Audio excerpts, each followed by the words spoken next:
I know who I'd go to dinner with. Uh-huh. Dazzler. Oh my God, yes! I don't know if she'd eat, though. She might have to, like, just a salad for me, please. Yeah, she's probably. on tour.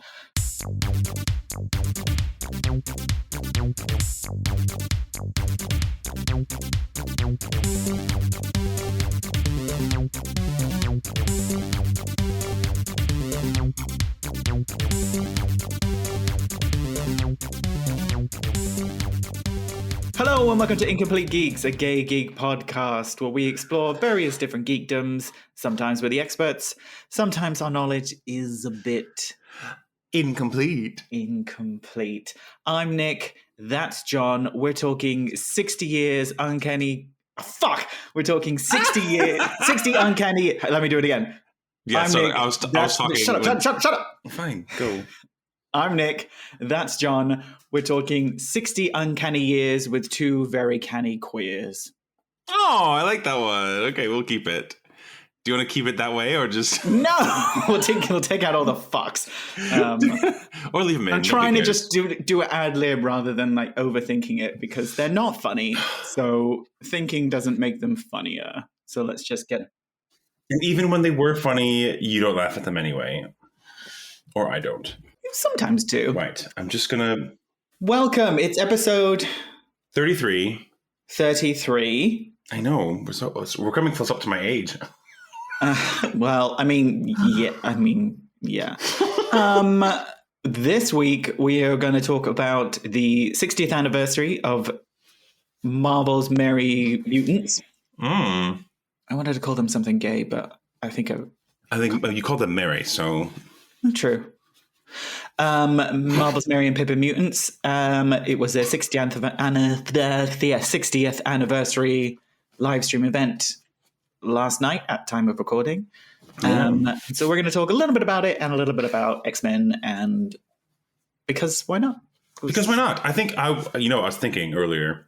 You were thinking? Oh. Yeah, I know it's dangerous to do sometimes. Dangerous. But when I say early, I mean like half an hour ago. I was looking through our previous episodes. I was like, we haven't done an X-Men episode in a while, actually. So whatever we do, we should do more X-Men. I really do feel like not only is X-Men our most popular topic when it comes to number of listeners, because we can see that, it's actually quintessentially in the middle of that crossover between being gay and being a geek. Like X-Men are right there in the middle, and so I don't think we should shy away from it. Sure is. It's also like my actual area of expertise. It's the one I actually know about. And I've heard of them. Yes. You've heard of them. I've heard of them, and I've seen most of the TV show from the 90s, and that's about it. We'll get into all of that. Seen all the films. Before we do that, do you want to do a Geekery of the Weekery? Previously on X-Men. Geekery of the Weekery. Now, this isn't really like a proper Geekery of the Week because it's not super geeky, but I thought we were going to talk about... I was ready to do like an episode about the Oscars. But it's so not like I want it to be geeky. Yeah. Is it gay? It's not geeky at all. Is it gay? It's not gay, and actually, I was a friend of mine. A friend of mine stayed up to watch it with me. We were sort of texting back and forth, and the next morning he was like, "Yeah, it wasn't really great, very diverse year." And I was like, "Well, more Asians were nominated. Like, yeah, but no black people were won." I'm like, "Well, only one was nominated. Yeah, and no LGBT people either won an award." And I was like, "Well, none of them ever." And talking about acting categories, there's never been an out LGBT actor nominated. And I was like, what did you expect? It's like, it's just, I agree with them. It's a work in progress. Like, it's totally bad that it's not, that way. But I mean, there's advances made, Not on queers, not with the gays. Not for queers. Like, I think gay representation at all. Wasn't it? But especially in acting as well. But like, didn't Sam Smith win an Oscar for like best song or something? And he was like, "I'm so proud to be a gay person, the first gay person to win an Oscar," or something like that. And then it was Dustin Lance Black. Yeah, who won for writing? He won first. So yeah, but in terms of the acting Oscars, which people, the ones that people sort of remember. Because let's be honest. LGBT. No one's been nominated when they were out, and some people obviously have never come out. But who's been nominated? Jodie Foster. Yay, Jodie! That's true. She won. Montgomery Clift. Rock Hudson. Oh wow, we're going back. Yeah. Those are just the ones we know about, or we suspect. Yeah, the ones who. There's rumors as well that Gary Cooper was gay, but that's really sort of 50s film star. Oh well, I'm gone. Anyway. Oh yeah, Jodie. Yeah, good point. So there's been people who have come out afterward, and didn't Ellen Page win or get nominated for Juno as well? I think she was nominated, but she wasn't even out as bisexual at that point, or gay, or whatever. I don't know. Juno was good. I did like Juno. It won for writing, but I don't remember off the top of my head if it was. Anyway, she was good. Can I say that? Can I say? Because yes, she was presenting as Ellen Page then. Yes. So that was a good performance, I guess. Good film. So anyway, like the Oscars that just happened, the 95th or whatever, like we were hoping for something. It was some, Well, and I don't want to diminish the fact that Michelle Yeoh motherfucking won. Michelle fucking Yeoh fucking finally won, and it was amazing, and everyone was super happy, and I'm super happy, and she's a Marvel person twice. She was one of the original Guardians, wasn't it? Very briefly, which is a shame because that would have been hot. That would have been a cool fucking spin-off. But I know Miley Cyrus has a talking robot head. I'm like, I don't That's fine. I'll take it. Listen to anything that she does, but I was like, great. I would. That sounds like fun. That sounds awesome. So it's still there in the background. Yeah, it could happen. Well, no, because James is leaving. But oh, true. Yeah. Yes. So. Well, what else did she do then? Shang-Chi. Of course, yes. I was actually in it. Quite liked that film as well. Yeah. I really like that film as well. I'm also obsessed with her, so that's why. So yay, Michelle! Fucking Michelle. Time for both her and representation. Isn't that insane? Yeah. First Asian woman to win. First Asian presenting woman, apparently. So someone won who had mixed ethnicities back in the black and white days. Okay. But never told anyone and played up her whiteness. Right. Do you mean lead actress, you mean? Yeah. Because supporting actress is much more diverse because you've had we let the racial minorities play the little roles. That's fine. Yeah, they can't just as long as they don't get top billing. I think it was. You don't want to pay them. I think it must have been lead because people are saying it's she's no, she didn't present as, which sounds ridiculous nowadays, but it was old Hollywood and it's sort of sort of on a tangent. It's like when people talk about Kamala Harris, it's like, she's the first non-white person to hold the office, and people are like, well, actually, there was a Republican back in I think the early 20th century who was vice president. Who was half white, half Native American, and no one talks about it. And he was vice president for 4 years. Oh, it's either the late 19th or early 20th century. I think his name was Joseph something. This is why we shouldn't go on tangents because we don't. Yeah, sorry. Let's go back to the big gay Oscars. Angela Bassett didn't do the thing. No, she didn't get it. Oh, and did you see that one? That one was a tweet or whatever when it was it was just them announcing Jamie Lee Curtis's name, and it just zooms in on Angela Bassett's face, and she's just stone face. She was so disappointed, and I'm glad she didn't do the bullshit of oh, yay, the better person won, because that is not fucking true. Angela Bassett has been in this business for ages. Her performance was better. She's a better actress. She should have won, and she didn't win because it's a Marvel film. And the people who choose the Oscars, so the Hollywood Foreign Press or whoever they are the people who say Marvel films are what's ruining cinema and blah, blah, blah. So Hollywood Foreign Press do the Golden Globes. Damn it. I knew I'd get it wrong. Literally the Academy of Motion Pictures Art and Science. The Academy of Motion Pictures Art, so the people who are saying... And, wait. Fuck you, cinema. When did I... Fuck you, Marvel. Oh, this is for one of my freelance writing jobs, but I literally had to research. And the voting body is still 81% white or something ridiculous like that. Is it the thing where you're part of it and then you're part of it for life until you give it up? You're definitely part of it for life. And Supreme Court style. If I was president of the world or president of the Just your country. Academy, which I wouldn't be because I'm a white man. But if I had like the power, I'd be like, listen, you can only vote for these for anything if you've seen all the fucking films. And I kind of feel like people sort of they watch them maybe a couple, and like, for example, there's nothing bad about Everything Everywhere All at Once. I fucking love that film and the performances in it and the writing, etc. But people watch them, they're like, oh yeah, it was so good.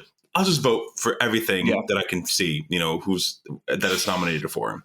And they miss like the smaller films that maybe have like one or two nominations and might have easily. It makes a better story. It makes a better story if Everything Everywhere All at Once wins. It gets attention. People were excited about the Academy Awards again because it looks more accepting and diverse and that sort of stuff. So I get it. Yeah, that's true. And it's not like one of those small indie films that hardly anybody's ever heard of. Like it came out in the spring, didn't it? Like it's ages ago. So disappointing. I really did think she would, and it would change things. But yeah, like it would have been really good. She deserves something, and like Jamie Lee Curtis as well. She's an older actor that has a very large body of work that's been largely ignored. Everybody who won the big awards, they were all first time nominees. Like they'd never even been nominated before. And so, yay.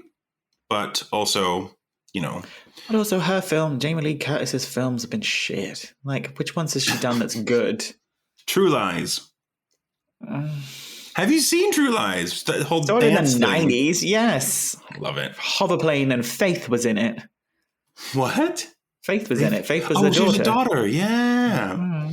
Who's Hoverplane? Like hovering planes. That's the whole point. Like the jet plane comes up the side of the building and that sort of shit. Oh, okay. When was the last time you watched it? Not nearly close enough. Mine was the 90s. I mean, fucking Bill Paxton was in it as well. I wouldn't forget. Bill Paxton was in everything in the 90s. That's not a big reach. I like Bill Paxton though.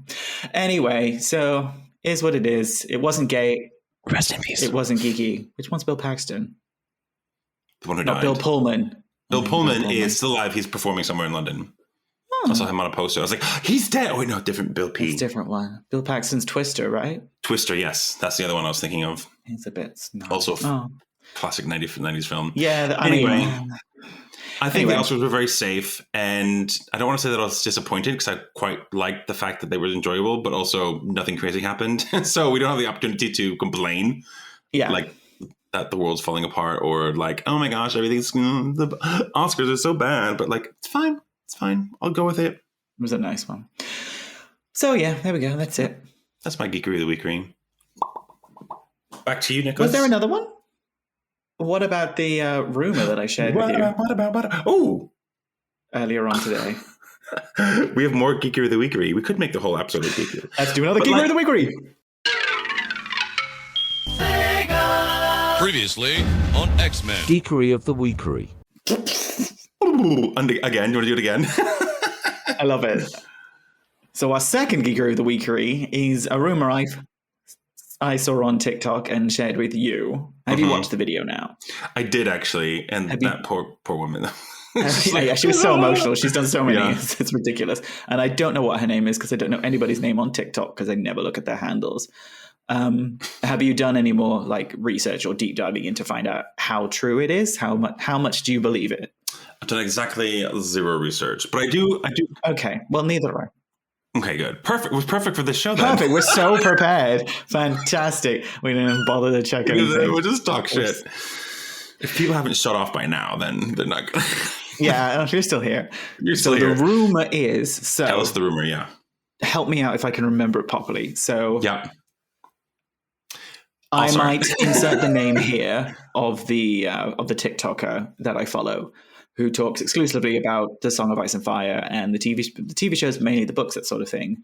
I believe she got a comment on one of her videos, or she commented on someone's. Do you want me to do what I remember? Because I watched it during lunchtime. Basically, no, stop! I don't want you to play. Pause. Okay, pause. Her name on TikTok is just JJ. Is that right? Oh no, it's Lady Dragon JJ. Lady Dragon JJ. Yes. Insert here. All one word. So don't know anything about her. Does she post a lot about Game of Thrones, I'm assuming?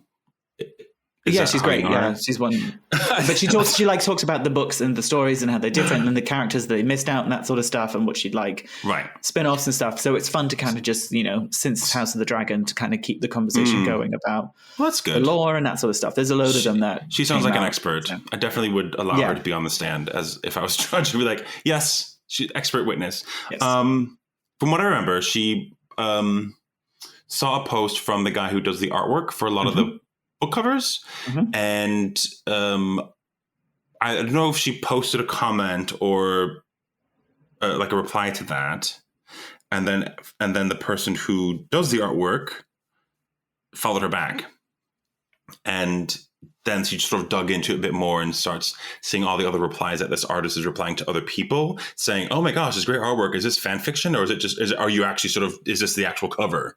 And he's just does a lot of like wink, wink, nudge, nudge. Don't worry, it's coming. Blah, blah, blah, but which is what we've been hearing for many, many years, and people just getting themselves hyped up about it. But again, this artist guy is not giving anything away, and that's basically what the end of. He does. He does give something away. It might be in a subsequent video. All right, tell me. They're talking about it, and the cryptic message he says is that New Year's Eve is a great time to buy books.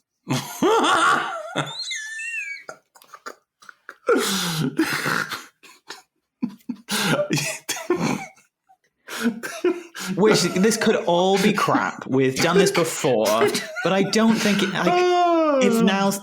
it's going to be any time with the TV show doing well, he's had the time to do it. Do you wonder maybe because we're talking about the release of Winds of Winter in case anyone doesn't know? Oh my God, did we not say that? No. So the release of the rumored release date of George R.R. Martin's next book.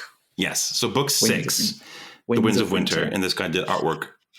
He's the guy. Yeah, the guy who we're talking about does some of the official artwork. Book covers. Yeah, the official. Yeah. And he posted, and there was artwork, and people commenting on it. And that's where this came from. So it could be the case that the new book is out before the end of the year. Mm-hmm. Mm-hmm. The thing is, it will. I think it's about time. He's had the time. He's had the support. He's had the money. He's had the success. He's got the faith that his franchise has got life back in it again. Yes. Yes, exactly. Like, I think no matter let's imagine that you were writing a big epic opus series of books, whatever, and it got turned into a TV show, and you still hadn't released the end of the story, but the TV show finished it and everyone hated it. You'd be a little bit sort of taken aback, like, oh my gosh, maybe my big thing that I've been working These characters that live in your brain that you love and you want to do a good ending for them. Everyone fucking hates them now. Why would he want to release them? Yeah. And then they release a spin-off show and people love it. It does really well, which is sort of connected to the main story, but not the same story. That definitely revitalizes your interest in getting your story out. And I still think he's going to change the end. He's going to change it based on from what we saw on the TV show. I think he'll change it, but it still won't be a happy ending. I don't think. Probably not. No. Which is good. I think that's better because since the show fucked it up, his ending won't be as much of a disappointment. Mm-hmm. And by the nature of like adaptations, all the detail you put into a book, you're not going to fit on, if you even have like 100 hours of TV show. So he can spend the time to make sure all the stories are up to his satisfaction. And the other thing as well, it's gonna be thick. She's gonna be a nice, a thick one. Thick one. We do like them thick, don't we? Nice and thick, just like me. Could we also say as well, even if he's like being cheeky and what he's saying is true, like it's going to be released, it's just a proposed date. Like the publishers could sort of say, "Oh, we're not ready yet. We'll push it to like February, March, next summer, next fall, whatever." Can you imagine if it's ready for Christmas? That would do really well. Oh my God, that's the idea, isn't it? Yeah, that'd be cool. So that'll be exciting. Let's wait and see. I am very excited. When the official release date is announced, when it is officially announced, you'll hear it here first. When you can pre-order it, I'll start reading the books. I haven't read the books. I'm not starting until I know he's going to get the final issues. Sorry, but you know what? Volume's out before he dies. Book 7 we don't have any date for that. No, but they were also saying it's probably quite likely Winds of Winter is the majority of the heft. Like this is the tying up, and then the final book is less stressful because of the work you've done in that. And he probably, like we were talking about, getting over that mindset of like, God, no one likes these. Oh my God, I can't be like the TV show. Or initially, oh my God, I have to be like the TV show. Now that he had that freedom, maybe he's probably done more of the next one. Possibly. Yeah, that's what I thought. I thought he's working. He's obviously working on both books at the same time. And it's just a matter of him sort of polishing the first one and then getting it out. Yeah. And then on another Christmas date, get the other one out to get more money. And then the following year. And then, then he can move on to, he can go back to being showrunner for his and then he can just spin off the TV show to like 4 different things. I want a Dawn one. Of course you do, because they're all hot. All hot, sexy bisexuals. Yeah. In the sun. Olive skin. Rippling muscles. Dewy lips. Slightly sweaty. Slapping us. And we're not going to talk about Pedro Pascal because I cannot handle it. I cannot handle it. You haven't watched The Last of Us, so we're not going to talk about that. Listen, listen, dear readers. Only yesterday, Nick was like, "Have you seen The Last of Us?" And I was like, "No, I just don't like zombie things." He's like, "Watch it." So really I'll watch it. But yeah, I mean, we're a bit out. But I haven't seen the finale yet. I think we're a bit behind to kind of react to the finale because. No, we're not. We can talk about that as a whole because basically, I owned the game. But didn't play it? Didn't play it. Because it came with, so I didn't want it. It came with the PS4 that I bought on accident. And it just was always, I never unwrapped it. And so I just sold it on. I find it so weird that Americans say on accident instead of by accident. Whatever. It's not the biggest deal. No, it's not. It's grammatically incorrect, but it's not. How is it incorrect? Because it's by accident. But it's not. It's just American. It's just on accident. It's by accident. I don't know. No, I know a lot about grammar, but I haven't looked into. No, I'm sure it's grammatically correct for the Americans, but you get lots of stuff wrong. Don't get me started about being sat at a bus station or being stood in a queue. It's grammatically incorrect. You are standing. Tell me why. You're not sat on the sofa. You are sitting on the sofa. Yeah, that's a poor northern kind of thing to say, isn't it? When you were sat on sofa. When we were sitting on the sofa. Anyway. We're not doing a geeky grammar episode. Yeah, so we won't be talking about Pedro Pascal because my loins cannot handle it this week. So let's move on to the thinly veiled topic of the week. The third Geekery of the Weekery. Previously on X-Men. Geekery of the Weekery. Previously on Sex Men. Or should we stop it midway and be like, no, actually, it's not a geek. This is the topic of this the is show just today. the week. Well, it says X-Men at the end, which is the most relevant of it. I'll just do it like faster. Sorry. Yeah. Oh, that would have been funny. We can still do that. I'll still do it.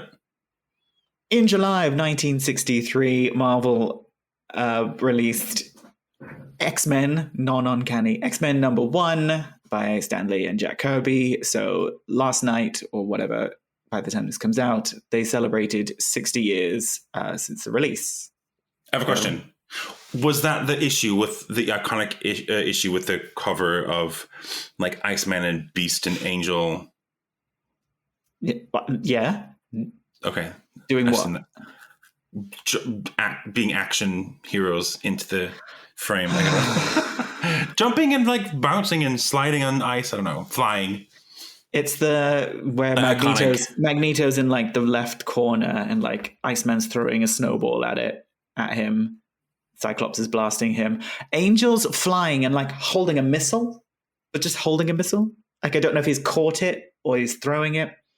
And Jean's at the back, womanly, like Jean telekinetically eyesing it. I think throwing or catching is a very distinct for storytelling. It looks like he's caught it. Like he's not just going to have brought a giant ballistic missile with him. Hey, although he's rich. This is issue #1. You have no idea what he's doing. he's rich, so he could have just brought his own one. I have read it. I do know what's I'm in it. searching it. So yeah. So Yeah. Kind of This is the catching one.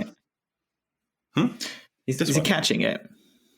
I never noticed a missile. Is he catching a missile, or is that a bazooka? Oh, well, kind of. You see the little arrow, the motion lines. He's kind of like flying off to the right, and he's leaning back, so he's kind of like, yeah. Oh yeah. So he could be flying backwards. Anyway, comics. I'm Jean Grey. Oh, she's the most powerful, so she gets her time. She sends her minions in first before she does any of the hard work. So it was the 60th anniversary. So there was a live panel. There were several live panels, which was good because I hate live panels online. It's so uncomfortable. It just feels like a really awkward Zoom call, because it was a Zoom call. Yeah, I was going to say. It's like a really awkward Zoom call with a lot of these really old creators, and like people accidentally talk over each other. It just feels like COVID, and it's just it has to be done quite quickly. And the host was good, but not great, because he's like a Marvelite, and so it was kind of difficult. So it's really good that they just had a panel of 3, panel of 2, panel of 2, that can kind of like keep it going. So like in different screens. It was, so it was like, and they did the different years. So the first panel was Chris Claremont, Louise Simonson, and Walter Simonson. Mm-hmm. So we skip over the first kind of phase of the X-Men from like the 60s, from the launch until 79, when Chris Claremont comes on and does Giant Size X-Men #1. So it was a quick panel with them, and I've seen a few Chris Claremont panels because he's obviously the greatest writer of all time. I've met him once in real life and made a fool of myself, which is fine as well. I'm sure he remembers. And he's brilliant, but you can tell he's done this for so long. He doesn't give a shit anymore. He is so moody, and like everything will be like, yeah, because I wrote it that way. Or it's like, oh, because it's comics. He's so like, no, I don't care about it. It's like, not excited by it. I'm not answering this question again. Which I guess, he was kicked out in 91 or something, and then came back a few years, that sort of stuff. So he's not really, you didn't get any like juicy gossip from him. And Louise and Walt are lovely, but they're like your grandparents at this point. Oh, really? And they're like, hello. Hello, I'm very excited to be here. I mean, they do this all the time, so they know what the same. They must say the same thing over and over and over and over and over and over and over. Are they doing anything in the world of comics at the moment, or are they just sort of Chris doing writes, the circuits? But I don't know how much he does. I don't think Walt and Louise do anything, because Walt was doing stuff like so long ago. Okay. They talked about, I only took a few notes, and the rest of it wasn't really worth noting. I mean, you took notes. That's a positive He explained how he was frustrated about having to do crossovers, which I've heard him say before. So when they did the Mutant Massacre, it was their first big crossover, and it was a cute idea to cross over X-Men, X-Factor, and I think Thor. Right. And it did really well, sold butt tons. And so they're like, right, we have to do one every single year. And he's like, fuck. So literally every year they've done a crossover, which is, I agree, it's stupid, because it's like, you don't need one every year. And it's not exciting when you get a new one. Oh my God, there's big events. Like, I get that. If you do it too much, then it kind of loses its specialness. And as we were saying, it takes like 2+ issues to kind of build up to it, especially the way he writes, and takes 2 issues or something to wind down from it. And it'll be like 2 to 4 issues long. 1 a month. It's like you don't have long to do anything else until the next one starts. So he's like, it's the worst thing we ever did was doing that. And I do agree. Like, even the way comics are done now, there's so many of them, so many X titles. They have to keep, like, because it's the Hellfire Gala every year now. And so they have to bring it back to that, and they have to bring it back to this. And 10 of Swords. And it's like, just leave them, like, you did the big thing to set it up, just leave them to do their thing. But it's kind of like, that's a corporate thing, isn't it? If something makes money, they just try to do it again. I know. It's interesting how that exists in comic books as well. But they don't let the art kind of tell its own story. Which is why, I love the comics now, and I love the Hickman run, even though he's not on anymore. I love it. but it'll never be the same as the Claremont run, because it was just him. It was his ideas, and him and the editors, him and the artists, and that was it. They didn't have to. It was just letting their wild ideas go for 17 years. So it was. We can't get that again, because if we get that again, Marvel goes out. 17 years. 16, 17 years he wrote X-Men. It'll never happen again. They were asked, which X-Men character would you take to dinner? Who would you take to dinner, John? Which Me? X-Men character? Yes. Depends what I want to get out of it. Who would I take to dinner? So, like, they have to say yes if I ask them. Yes, of course. I'm going to stop you. The answer is Emma Frost. Let's be honest. Yeah. Because she would pay for it. Yeah. Is that the end of your list? It would be fabulous. There'd be outfits. Yeah. I think it's like, if I'm taking out to dinner, do I want somebody who can read my mind? Or would that cause the conversation to lull a little bit? I want to be interested in meeting this person. So what's your answer? Emma Frost is a good answer, I suppose, but probably like Iceman, just because I know there'd be sex afterwards. I think he's the top. Whatever. He won't be. Not for long, guys. Not for long, guys. Most of them said Wolverine. Ugh. Which Why? we'll get onto another day. But we have an episode planned about him. Yeah. But yeah, it was cute. They didn't have a huge amount of time to kind of delve into some of the stuff we would like to. They talked about how the X-Men has made an impact on people's lives, and they keep getting told that, but you can tell they're quite jaded at this point, especially Chris. It's like, yeah, cool. I changed your life. Great. I know. Yes, Dark Phoenix was an amazing saga, but they retconned Jean back to life, and he's still pissed about that to this day. Really? Which he's right, but... Yeah. Was he no, he wasn't the one who... No, there's a big Magneto retcon as well that you talked about. That wasn't him. He retconned Magneto to be a survivor of Auschwitz. Yeah. So that was a good one. Yeah, but he didn't do any of the others. Yeah, okay, fine. But yeah, so that was cute. So that was like the 80s kind of bubble that they talked a little bit about. And then they had Rob Liefeld and Mark Silvestri on, which is a cool combination. Rob Liefeld's quite infamous in that he was massively egotistical. So he created Deadpool, Cable, and then he was one of those artists he's like, I'm going to write it myself. I can do everything myself. Yeah. And that was the time when people were getting into comics, so like all the covers were big and they were doing that sort of stuff. So everyone was just following their favorite artists. Yeah. So they got like him and Jim Lee and some others left because they're like, we're the fucking stars. And so they went to set up their own comic book company, Image. Okay. What is Image? It's gone now. It became part of DC, and then I think it's been discontinued. But Jim Lee's still at DC. He's like the creative director or whatever, that sort of thing, because he's obviously a fucking genius.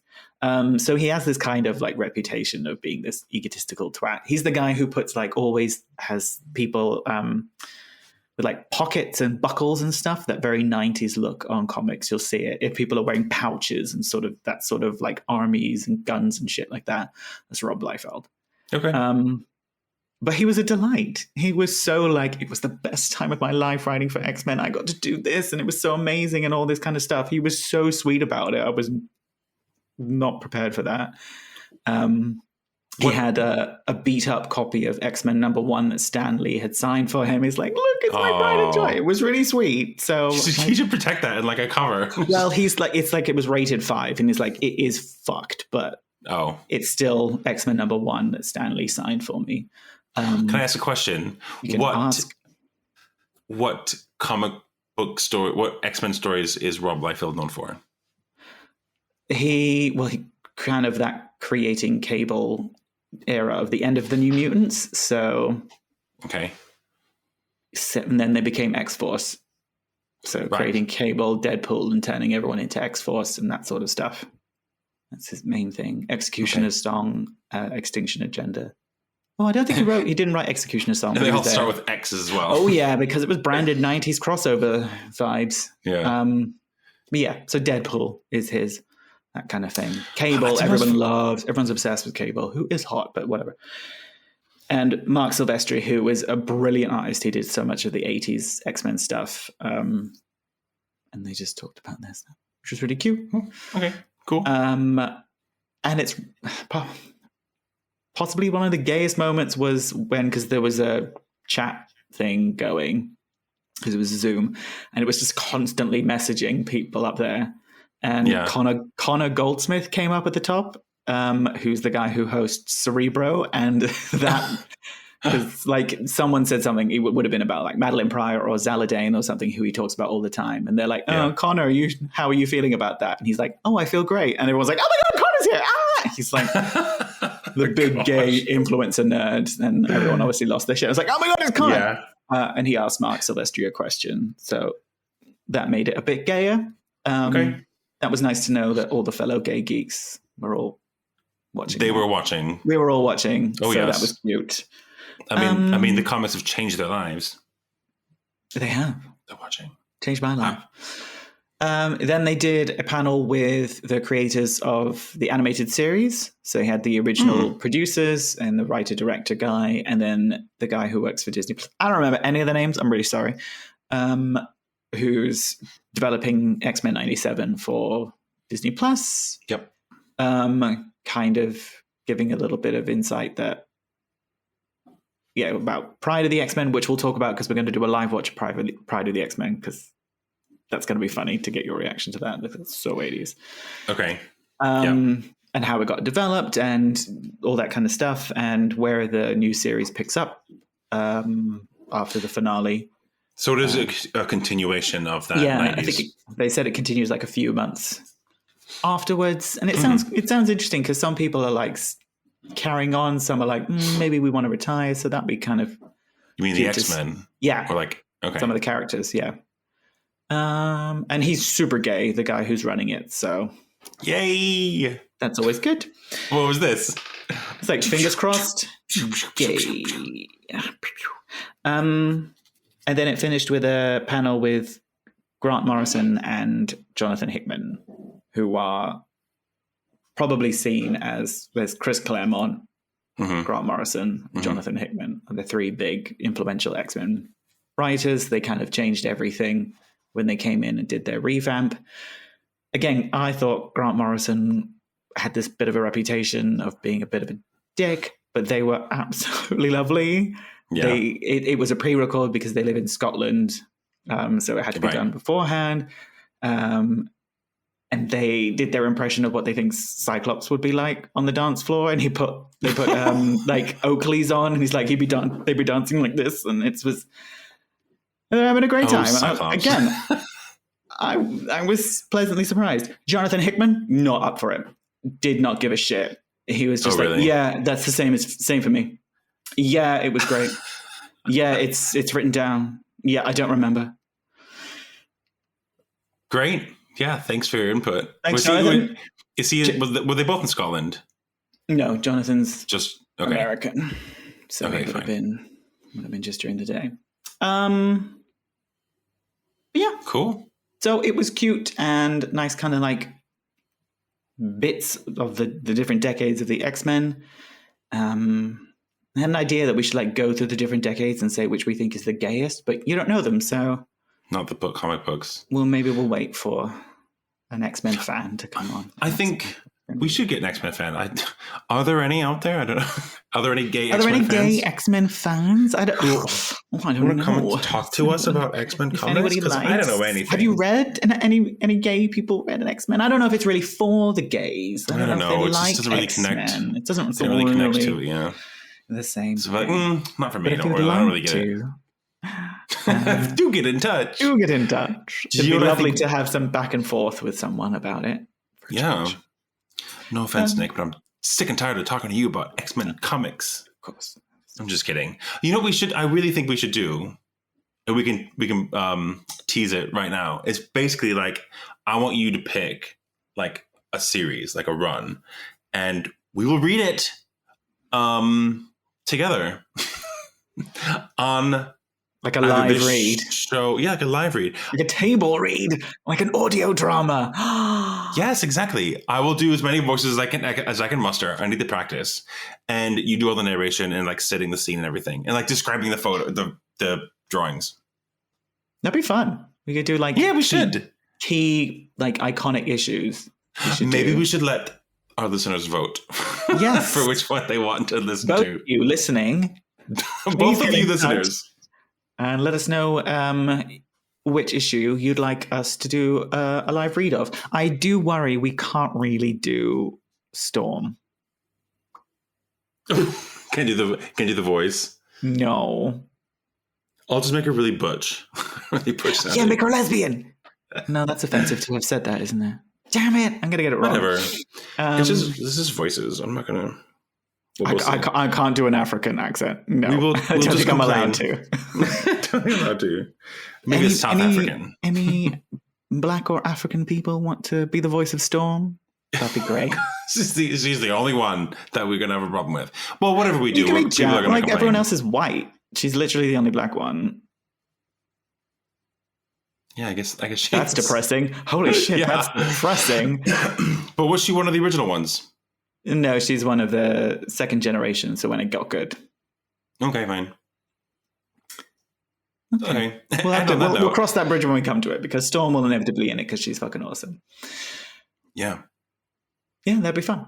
Should we give our readers like a poll, or should we just let them tell us? Oh, well, yeah, we should definitely do a poll. Okay. Watch this space. We'll do like a little a poll. We'll do a poll on the Q&A thing in this on Spotify. So if you're listening on Spotify, there'll be a Q&A of which issue you want us to do. We can do that.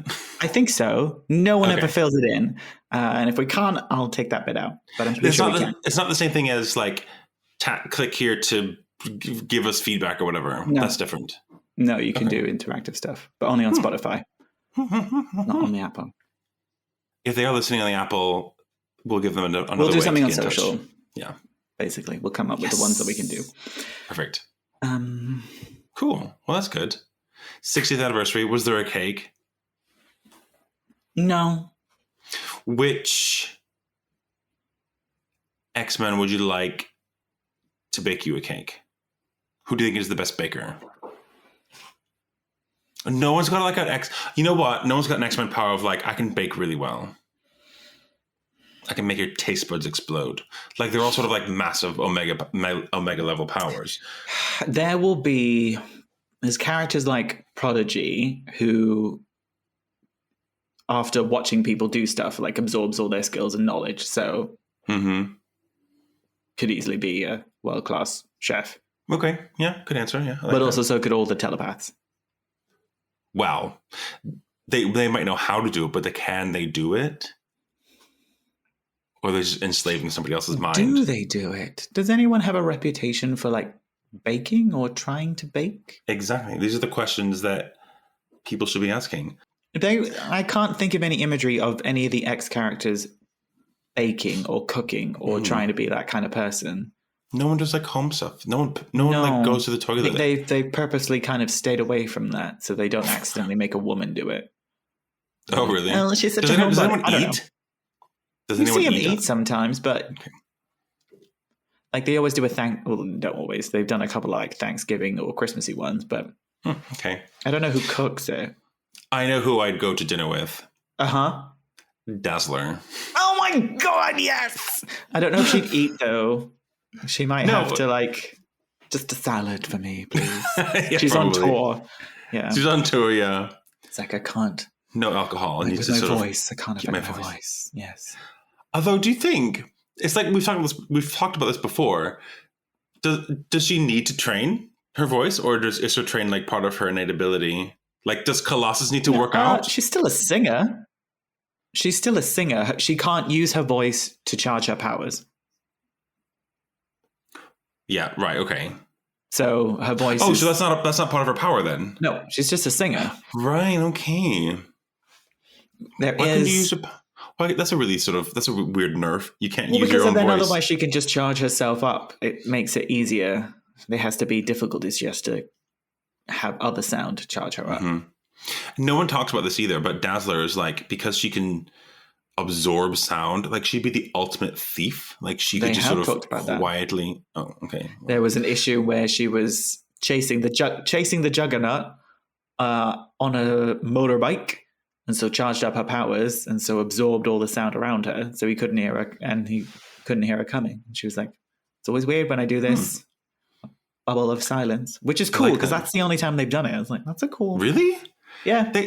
This is what I love about superhumans and like powered up. It's just like how they use them, like interactions between them. Like, oh, I can cause vibrations, and it's not but like the boring part is just causing earthquakes. Why don't you just sort of like stop a car vibrating or something? Like do something that's just odd. Like there's one moment in the films where Iceman just cools down Wolverine's coke, and you're like, the most homoerotic part of that film. I know. Was so the way he puts his lips to those pedophilic because he was a kid, but thud. Anyway. Yes, daddy.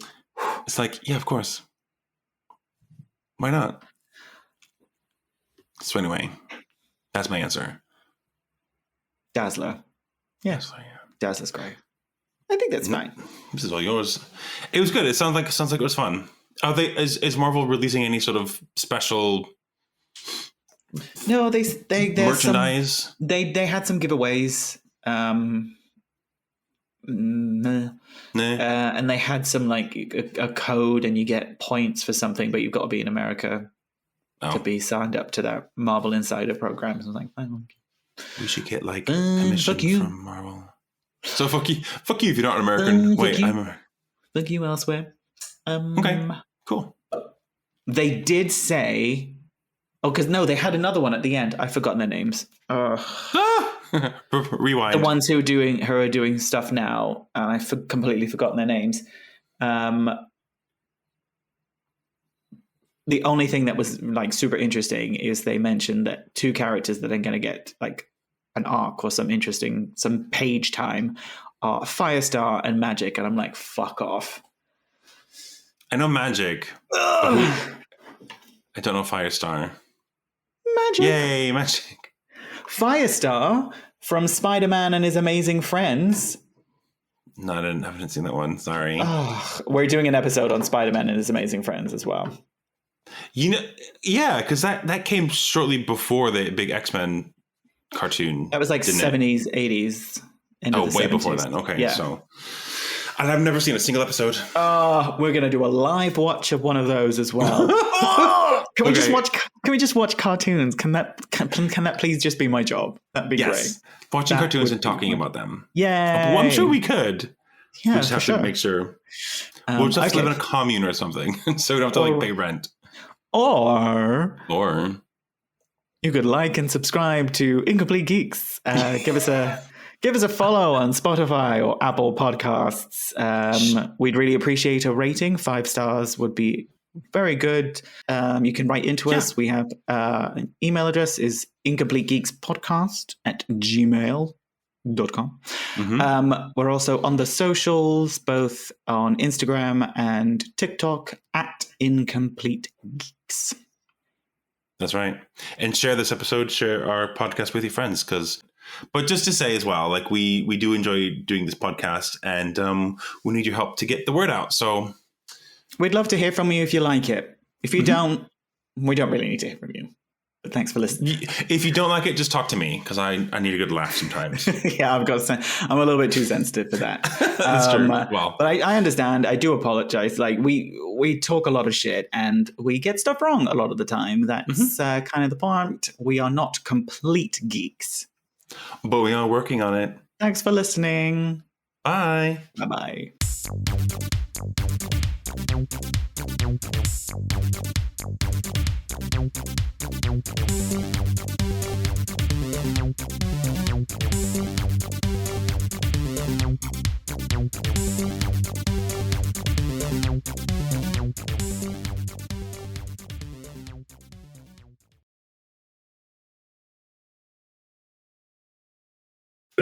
God, we're such nerds.